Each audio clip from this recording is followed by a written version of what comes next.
तो चलिए सभी मेरे प्यारे साथियों को नमस्कार, गुड मॉर्निंग। मैं राजू भाई आप सभी को तहे दिल से स्वागत करता हूं YouTube channel study with Raju channel के माध्यम से। तो चलिए आज का सेशन हम स्टार्ट करते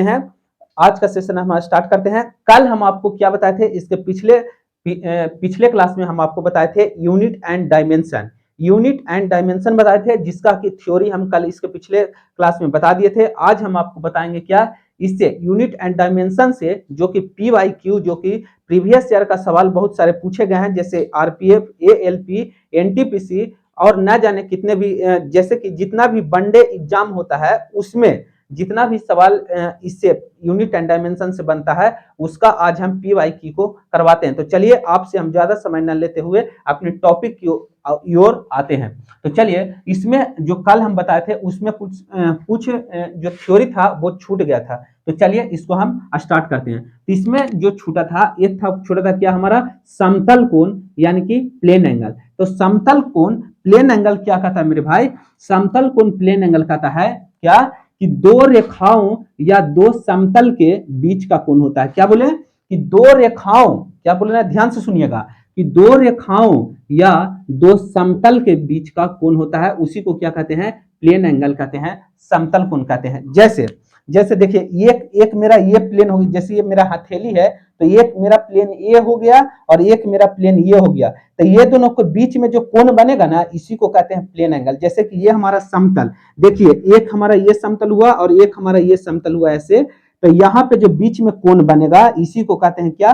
प्लेन एंगल कहते हैं। तो देखिए प्लेन एंगल यानी कि दो रेखाओं या फिर दो रेखाओं से मिलकर बन रहा होता है। देखिए इसको जब हम ऐसे सर्कल बनाएंगे तो सर्कल में तो ये हमारा ऐसे हो जाएगा। ओके, देखिए तो सर्कल में तो हम लोग जानबे करते हैं कि जो ये मध्य से जो सेंटर को मिला यहाँ पे मिलता है, इसी को क्या कहते हैं? त्रिज्या कहते हैं। और इसको क्या कहते हैं? इसको कहते हैं आर्क। आर्क कहें तो क्या बोले? आर्क बोले तो इसको हम बोलते हैं क्या?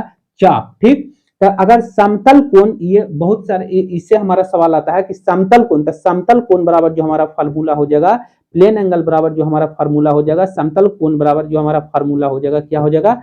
आर्क। आर्क बटा क्या हो जाएगा? त्रिज्या। आर्क बटा हमारा क्या हो जाएगा? त्रिज्या। यहीं से निकल करके आता है। ये हमारा हो गया आर्क यानी कि चाप। चाप बटा क्या हो गया? रेडियस। ये हमारा त्रिज्या, ये हमारा समतल कोण होता है। और समतल कोण प्लेन एंगल का जो हमारा इस प्लेन एंगल है, इसका मात्रा क्या होता है? इस मात्रा क्या होता है? प्लेन एंगल का जो होता है वो हमारा होता है क्या? रेडियन होता है। प्लेन एंगल का मात्रा क्या हो गया? रेडियन। यही हमारा पढ़ना है समतल कोण में। उसके बाद हमारा क्या आता है? उसके बाद हमारा आता है सॉलिड एंगल, ठोस कोण।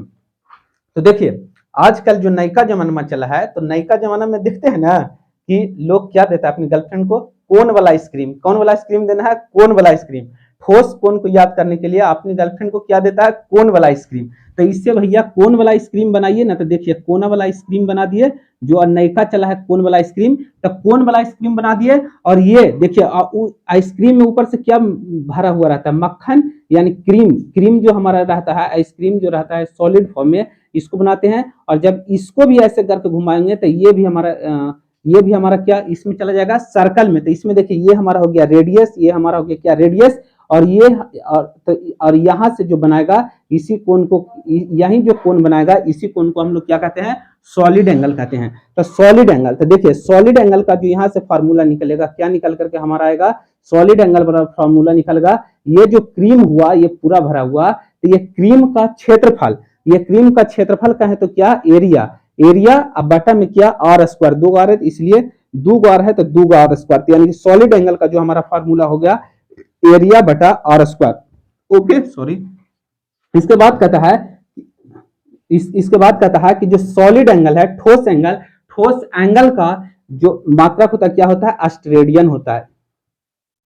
ऑस्ट्रेडियन होता है। सॉलिड एंगल का मात्रक होता है जो क्या होता है? ऑस्ट्रेडियन होता है। यही हमारा सॉलिड एंगल में पढ़ना है। ठीक, इसके बाद हम अगला नेक्स्ट टॉपिक पर आते हैं। क्या? एक हमारा पढ़ना है अदिश राशि, स्केलर क्वांटिटी। एक हमारा पढ़ना है क्या? सदिश राशि। सदिश राशि बोले तो क्या पढ़ना है? Vector quantity. ओके, तो देखिए अदिश राशि कहता है कि जिसमें केवल परिमाण हो, कहने का मतलब क्या हो? कि जिसमें केवल परिमाण हो, दिशा ना हो। क्या बोल रहे हैं? कि जिसमें केवल परिमाण हो, दिशा ना हो, उसको क्या कहते हैं? स्केलर क्वांटिटी यानी कि अदिश राशि कहते हैं। जैसे फॉर एग्जांपल आपको हम देते हैं, अदिश राशि कहने का मतलब कि जैसे केवल परिमाण, जैसे किसी दुकान में हम गए और किसी दुकान में जाकर के बोले क्या कि 2 केजी चीनी दे या फिर 2 केजी चावल दीजिए, तो देखिए क्या बोल रहे हैं, किसी दुकान में जाकर के बोलिएंगे क्या 2 केजी चीनी दीजिए, तो देखिए तो दुकानदार आसानी से दे देगा 2 केजी चीनी आपको। आप तो ये हो गया केवल परिमाण, तो ये यानी कि द्रव्यमान, तो 2 केजी चीनी मांगे तो ये द्रव्यमान, तो ये हमारा क्या हो गया स्केलर क्वांटिटी यानी कि अदिश राशि। अब कहता है कि परिमाण ना हो, तो परिमाण ना हो तो जैसे किसी दुकान में जाकर के आप बोलते हैं कि 2 केजी चीनी दीजिए पूरब दिया मुंह करके, ऐसे कभी बोले कि 2 केजी चीनी दीजिए पूरब दिया बोलकर, ऐसे नहीं ना बोले, वैसे मारबो करेगा, वैसे बोलिएगा, तो यानी कि वैसे ना बोलते हैं कि 2 केजी चीनी दीजिए पूरब दिया मुंह करके, ऐसे नहीं बोलेंगे, यानी कि दिशा ना हो, तो वही तो कर रहा है कि स्केलर क्वांटिटी कहता है कि जिसमें केवल परिमाण हो, परिमाण कहने का मतलब जिसमें केवल संख्यात्मक परिमाण हो उसी को कहते हैं अदिश राशि, और जिसमें दिशा ना हो तो दिशा को काट दिए यानी कि दिशा ना हो उसी को क्या कहते हैं अदिश राशि। इसका इसका फॉर एग्जांपल कहें तो इसका क्या हो जाएगा, फॉर एग्जांपल में हो जाएगा क्या द्रव्यमान, द्रव्यमान तो ये इसमें केवल परिमाण है, तो ये हमारा क्या हो गया केवल अदिश राशि हो गया। समय, समय तो ये हमारा क्या हो गया, तो ये हमारा क्या किसका एग्जांपल है, तो ये हमारा एग्जाम्पल है अदिश राशि का। जैसे देखिए आप किसी से घड़ी में टाइम पूछते हैं कि टाइम कितना बजा, तो उसको से बोलते हैं कि टाइम कितना बजा पूरब दिया मुंह करके बताइए, ऐसे पूछते हैं नहीं ना, यानी केवल परिमाण पर किसी से पूछते हैं कि टाइम कितना होता है, चाहे तो बोलेगा कि 2 बजा या 5 बजे या फिर जितना भी टाइम बजे वह उतना ही बताएगा कि 2 बजा या 4 बजा, तो वो क्या बता रहे हैं केवल अदिश राशि को बता रहे हैं, केवल संख्यात्मक मान को बता रहे हैं, तो उसी को कहता है क्या स्केलर क्वांटिटी अदिश राशि का था। ओके, यहां तक अगर कोई समझने में प्रॉब्लम है तो आप हमें बताइए। नहीं, चलिए अब हमारा एक क्या आता है वेक्टर क्वांटिटी सदिश राशि। ओके, क्या बोल रहा है कि वेक्टर क्वांटिटी सदिश राशि, तो इसमें कहता है मेरे भाई क्या कि वेक्टर क्वांटिटी सदिश राशि कहता है कि जिसमें परिमाण के साथ साथ, बढ़िया से सुनिएगा क्या, कि जिसमें परिमाण के साथ साथ दिशा भी हो। क्या बोल रहे हैं कि जिसमें परिमाण के साथ साथ डायरेक्शन यानी कि दिशा भी हो, जिसमें परिमाण के साथ साथ क्या हो दिशा भी हो, उसे क्या कहते हैं, उसे कहते हैं सदिश राशि यानी कि वेक्टर क्वांटिटी। जैसे जैसे हम आपको बताते हैं क्या त्वरण, तो त्वरण कहते हैं, तो त्वरण का फॉर्मूला क्या होता है वेग में अंतर यानी वेग में परिवर्तन। तो वेग में परिवर्तन, तो जैसे देखिए जैसे हम वेग में परिवर्तन, जैसे कि यहां से हम 5 किलोमीटर आगे गए उसके बाद 10 किलोमीटर गए, तो देखिए वेग में परिवर्तन कर रहा है यानी कि 10 में से 5 घटेंगे, तो 5 घटे यानी कि आगे जा फिर पीछे तक घटे, तो इसमें क्या हो गया अंतर हो गया, तो इसमें दिशा भी आता है, तो जिसमें परिमाण के साथ साथ दिशा भी हो उसी को क्या कहते हैं सदिश राशि कहते हैं। तो इसका एग्जांपल होता है त्वरण, बल और न जाने बहुत सारे ऐसे क्वांटिटी होते हैं जो सदिश राशि है। ठीक, तो देखिए तब जैसे त्वरण, तो त्वरण क्या है, त्वरण भी एक क्या है हमारा सदिश राशि है, बल और बल भी हमारा क्या है एक क्या है, तो बल भी हमारा क्या है सदिश राशि है। उसी प्रकार तो यहां से हमारा अदिश और सदिश ये हमारा टॉपिक खत्म हुआ। उसके बाद आता है एक चीज हम आपको कल इसके पिछले सेशन में हम बताना भूल गए थे क्या कि एसआई सिस्टम ये बहुत सारे एग्जाम में पूछा गया है, बहुत सारे एग्जाम, जैसे आरपीएफ में ये सवाल पिछले बार ये पूछा गया सवाल है। ठीक, एनटीपीसी ये सब में पूछा गया सवाल है कि SI system derived, SI system derived, derived कहने का मतलब मेरे भाई कि ड्राइव्ड कहने का मतलब कि कहां से लिया गया है। क्या बोले, ड्राइव्ड करने का मतलब क्या कि कहां से लिया गया है, एसआई सिस्टम को कहां से लिया गया है। तो एक बात दिमाग में ठोक लीजिए कि एसआई सिस्टम जो है एमकेएस पद्धति से लिया गया है। कहां से लिया गया है, एमकेएस सिस्टम से लिया गया है। एमकेएस का फुल फॉर्म तो आप लोग जानते करते हैं क्या कि द्रव्यमान सॉरी लंबाई के लिए मीटर में मापते हैं, द्रव्यमान को केजी में मापते हैं और समय को सेकंड में मापते हैं। तो यहीं से हमारा एमकेएस सिस्टम लिया गया है। और एमकेएस सिस्टम को मान्यता कहां से मिला था, कल ही बताया था इसके पिछले सेशन में कि फ्रांस की राजधानी कहां, पेरिस, कहां बता रहे हैं कि फ्रांस की राजधानी पेरिस में 1971 ईस्वी में अंतरराष्ट्रीय अधिवेशन में मापतौल विभाग के अंतर्गत इसको मान्यता मिला था एसआई सिस्टम को। क्या बोले कि फ्रांस की राजधानी पेरिस में 1971 ईस्वी में मापतौल विभाग के अंतर्गत इसको मान्यता मिला था एसआई सिस्टम को, जो कहां से लिया गया है, ड्राइव्ड कहां से किया गया है, एमकेएस सिस्टम से, यानी कि लंबाई को मीटर में मापते हैं, द्रव्यमान को केजी में मापते हैं और समय को किस में मापते हैं, सेकंड में मापते हैं। ओके, यहां तक कोई समझने में प्रॉब्लम है तो कमेंट में आप जरूर बताइएगा। ठीक, उसके बाद एक सवाल आता है क्या कि 1 न्यूटन, ये भी हमारा प्रीवियस ईयर का सवाल में पूछा गया है, एग्जाम में है क्या कि 1 न्यूटन बल कितने डाइन के बराबर होते हैं। ओके, क्या बोल रहा है कि 1 न्यूटन बल कितने डाइन के बराबर होते हैं। पहले तो हम जानेंगे कि ये डाइन क्या है। तो डाइन जो ये हमारा है, ये हमारा क्या है, सीजीएस मात्रक है। क्या बोले, ये जो डाइन है ये हमारा क्या है, सीजीएस मात्रक है। डाइन जो ये हमारा है क्या है, सीजीएस मात्रक है। ओके, यानी कि करा कि 1 न्यूटन में कितने डाइन होते हैं। तो एक बात ये कान में दिमाग में ठोक लीजिए कि 1 न्यूटन बल जो होता है कितने बल के बराबर होता है। तो 1 न्यूटन बल जो होता है ये हमारा 10 के पावर 5 डाइन के बराबर होता है। कितने बल के बराबर होता है, डाइन के बराबर। तो 1 न्यूटन जो ये हमारा है ये हमारा 10 के पावर 5 डाइन के बराबर होता है। ओके, देखिए अब क्या आता है, पेपर में छपने वाले प्रश्न, यानी कि जो पेपर में जो आते हैं वो अति महत्वपूर्ण प्रश्न है। तो देखिए क्या कहता है कि सीजीएस और एमकेएस प्रणाली में दोनों में से कौन सी भौतिक मात्रा एक ही इकाई का है। क्या बोल रहा है कि सीजीएस और सीजीएस, यहां गौर करिएगा, क्या सीजीएस और एमकेएस, क्या बोल रहा है, सीजीएस और एमकेएस प्रणाली में दोनों में से कौन सी भौतिकी मात्रा एक ही इकाई का है। तो यानी दोनों सीजीएस और एमकेएस दोनों कौन सी एक ही का। देखिए यहां से करें तो यहां समय आ रहा है, यहां भी समय आ रहा है, तो यानी कि ऑप्शन में हमारा क्या हो जाएगा, समय जो है, जो सीजीएस और एमकेएस दोनों में क्या आता है, समय को मात्रा सेम ही होता है। सीजीएस में भी समय को समय ही लेते हैं और एमकेएस में भी समय को समय नहीं मापा जाता, इसलिए क्या यहां से क्या ऑप्शन हो गया, समय।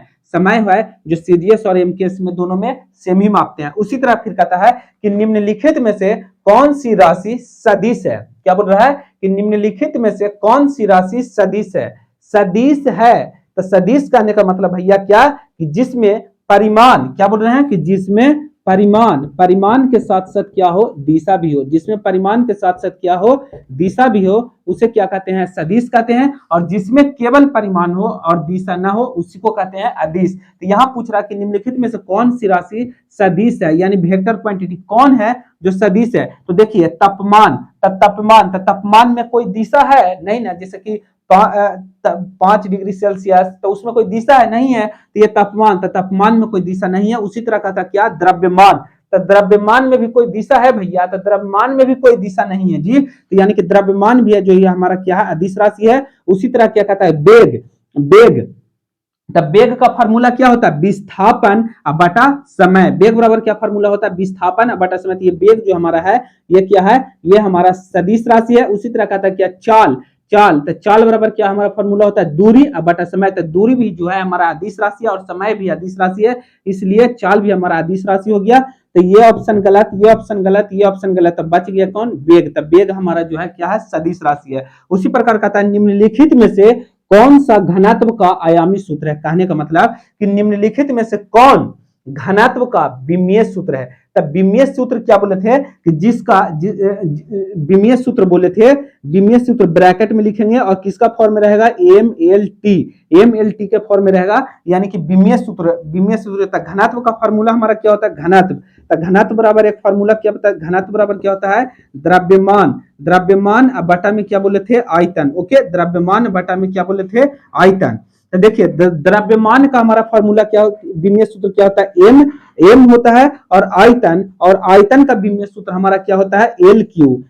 तो जब ऊपर लेकर जाएंगे तो ML के पावर -3 कर देंगे, और T के भी फॉर्म में लिखना है तो T कुछ नहीं तो T हमारा हो गया 0, यानी कि MLQ और T के पावर कितना, ML के पावर -3 और T के पावर 0। ये हमारा ऑप्शन कितना हो जाएगा, ऑप्शन ये हमारा C हो जाएगा। उसी तरह कहता है अभिव्यंजक ML² T के पावर -2 निरूपित करता है। यानी कि ये जो अभिव्यंजक है, यानी कि ML के पावर 2 और T के पावर -2 है, जो किसको निरूपित करता है, यानी कि किसका विमीय सूत्र है। तो किसका विमीय सूत्र, यानी कि पावर का नहीं है और गतिज ऊर्जा था। गतिज ऊर्जा का विमीय सूत्र क्या था, ½ mv²। गतिज ऊर्जा का विमीय सूत्र क्या होता है, ½ mv²। तो इससे कोई मतलब नहीं है विमीय सूत्र में, तो इसका क्या हो जाएगा, m का लिखते हैं तो m हो जाएगा बीमा में द्रव्यमान का। और वेग का हमारा बीमा क्या होता है, L T के पावर -1, और इसको क्या कर देंगे, स्क्वायर कर देंगे। इसको जब हम स्क्वायर में करेंगे तो इसका स्क्वायर कर देंगे। तो देखिए ये तो m है जो m रह जाएगा, L के पावर 2 हो जाएगा और T के पावर -2,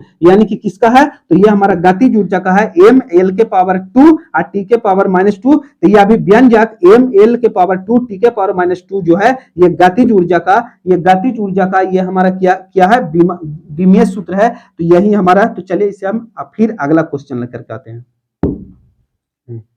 देखिए फिर कहता है कि पारसेक इकाई है, यानी कि पारसेक किसका इकाई है, कहता है पारसेक किसका मात्रक है। तो कहता है जो पारसेक होता है, ये देखिए पारसेक, एंगस्ट्रॉम, ये सब जो होता है ये बहुत मतलब कि लंबा लंबा जो दूरी मापा जाता है उसके लिए होता है। तो पारसेक है जो बहुत बड़ी दूरी मात्रक के लिए होता है। तो पारसेक किसका मात्रक है, तो ये दूरी मापने का है। किसका मात्रक है, ये दूरी, इससे पारसेक से किसको मापा जाता है, दूरी से। और किसका, पृथ्वी से चंद्रमा तक की दूरी को पारसेक में मापा जाता है। क्या सॉरी, पृथ्वी और तारों के बीच, सॉरी ये भूल गए, पृथ्वी और तारों के बीच को दूरी को मापने के लिए पारसेक इकाई का यूज किया जाता है। और एक पारसेक बराबर जो हमारा फार्मूला होता है, क्या होता है, एक पारसेक बराबर, याद रखिएगा, ये ना जाने कई बार एग्जाम में, ये प्रीवियस ईयर एग्जाम में पूछा गया है और पूछेगा भी। क्या पूछेगा कि एक पारसेक बराबर कितना होता है, तो 3.08, क्या बोले, 3.08 गुने 10 के पावर 16 मीटर। मेरे भाई ये प्रीवियस ईयर सवाल में पूछा गया है, क्या कि एक पारसेक बराबर कितना होगा। तो एक पारसेक बराबर हमारा फार्मूला होता है क्या, कि 3.08 गुने 10 के पावर 16, ये 3.08 गुने 10 के पावर 16 मीटर। ये मोस्ट इंपॉर्टेंट क्वेश्चन है, ये पूछा गया सवाल है, इसका आप स्टार मार लीजिए। ये पूछेगा, छापेगा सवाल में, छापेगा पेपर में, क्या कि एक पारसेक बराबर कितना होता है। तो एक पारसेक बराबर मेरे भाई होता है 3.08 गुने 10 के पावर 16 मीटर। याद रखिएगा कि पारसेक जो है दूरी मापने का, इससे दूरी मापा जाता है किसका, किससे, पृथ्वी से लेकर के तारों के बीच की दूरी को मापा जाता है पारसेक में। और एक पारसेक बराबर होता है 3.08 गुने 10 के पावर 16 मीटर। एक पारसेक बराबर 3.08 गुने 10 के पावर 16 मीटर होता है। उसी प्रकार क्या बोलता है कि जी क्या बोलता है, ग्राम आयाम है, आयाम यानी कि आयाम इसमें से किसका विमीय सूत्र है, आयाम किसका विमीय सूत्र है, आयाम किसका सूत्र है, आयाम। देखिए जी किसका विमीय सूत्र है, तो देखिए जी का विमीय सूत्र जो हमारा होता है, जी का विमीय सूत्र होता है कितना होता है, m के पावर -1 l क्यू और t के पावर -2। ये हमारा जो होता है, ये हमारा विमीय सूत्र होता है, सॉरी m के पावर -1 किसका होता है, g का मतलब विमीय सूत्र जो होता है क्या होता है,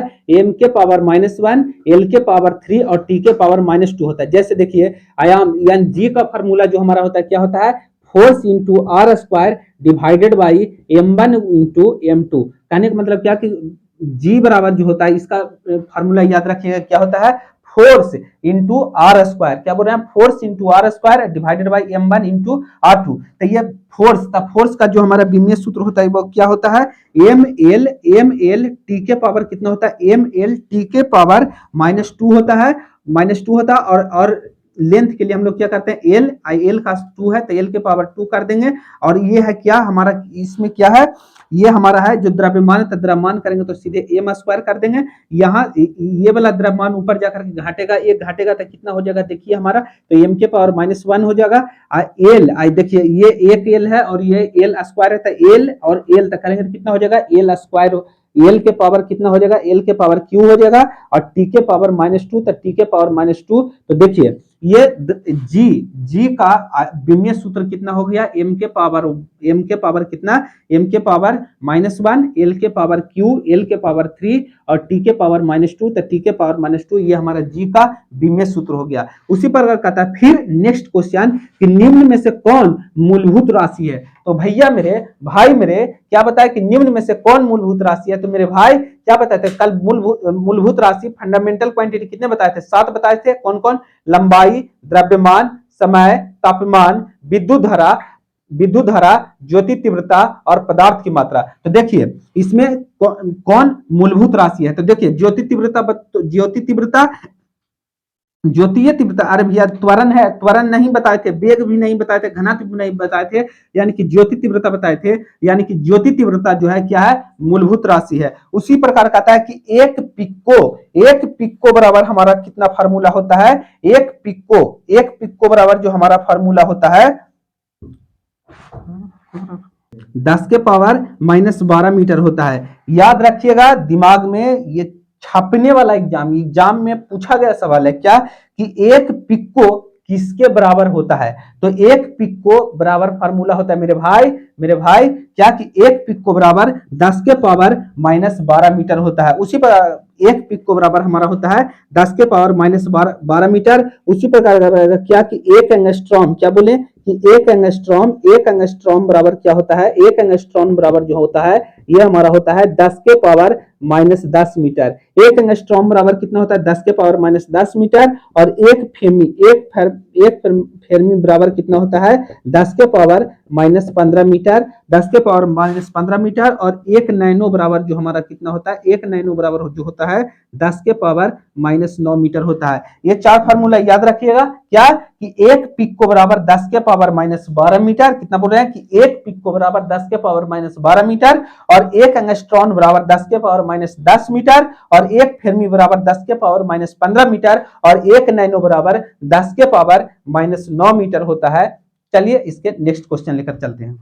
देखिए फिर कहता है क्या, पृष्ठ तनाव का एसआई मात्रक क्या होता है भैया कि सरफेस टेंशन, इसको इंग्लिश में कहें तो क्या, सरफेस टेंशन यानी कि पृष्ठ तनाव। तब पृष्ठ तनाव का जो फार्मूला होता है क्या होता है, न्यूटन मीटर। तो कैसे, तो देखिए तो सरफेस टेंशन यानी कि पृष्ठ तनाव बराबर हमारा क्या होता है, सरफेस टेंशन बराबर जो हमारा सूत्र होता है क्या होता है, बल बटा क्या होता है, लंबाई, बल बटा क्या होता है, लंबाई। तब बल का मात्रा क्या होता है, न्यूटन, और लंबाई का मात्रा क्या होता है, मीटर। तो इसी को करेंगे तो क्या होगा, न्यूटन मीटर। तो इसी को कहता है कि पृष्ठ तनाव का जो मात्रक होता है वो हमारा कितना होता है, पृष्ठ तनाव का मात्रक न्यूटन मीटर। क्यों, क्योंकि पृष्ठ तनाव को कहते हैं सरफेस टेंशन यानी कि पृष्ठ तनाव। तब पृष्ठ तनाव बराबर फार्मूला मेरे भाई मेरे सुना क्या होता है, पृष्ठ तनाव बराबर बल बटा लंबाई। तब बल का मात्रक न्यूटन और लंबाई का मात्रक मीटर। तो न्यूटन मीटर जो होता है ये हमारा पृष्ठ तनाव का मात्रक होता है। ओके, उसी प्रकार कहता है कि बल का एसआई मात्रक क्या है। तो मेरे भाई बल का एसआई मात्रक क्या होता है, न्यूटन। बल का एसआई मात्रक क्या होता है, बल का एसआई मात्रक न्यूटन होता है। और बल का सीजीएस मात्रक जो वो होता है वो हमारा होता है क्या, डाइन। बल का सीजीएस मात्रक डाइन होता है। और बल का एसआई मात्रक जो होता है मेरे शेर क्या होता है, न्यूटन। बल मेरे शेर भाई क्या होता है कि बल का एसआई मात्रक मेरे शेर भाई न्यूटन होता है। ओके, उसी प्रकार कहता है निम्न में से कौन सी राशि मूलभूत राशि नहीं है। मेरे शेर भाई कि क्या निम्न में से कौन सी राशि मूलभूत राशि नहीं है। तो मेरे भाई कल जो हम बताए थे क्या बताए थे कि लंबाई, द्रव्यमान, समय, क्या बोल रहे हैं, लंबाई जो हमारा क्या है, मूलभूत राशि है। द्रव्यमान जो है हमारा मूलभूत राशि है। लंबाई, द्रव्यमान, समय भी जो हमारा मूलभूत राशि है।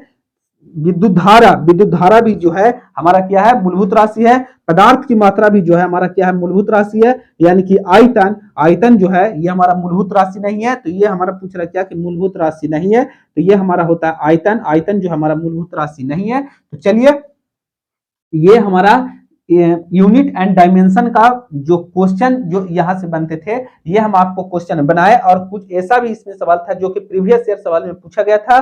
तो चलिए आज तक हम इतना ही रखते हैं।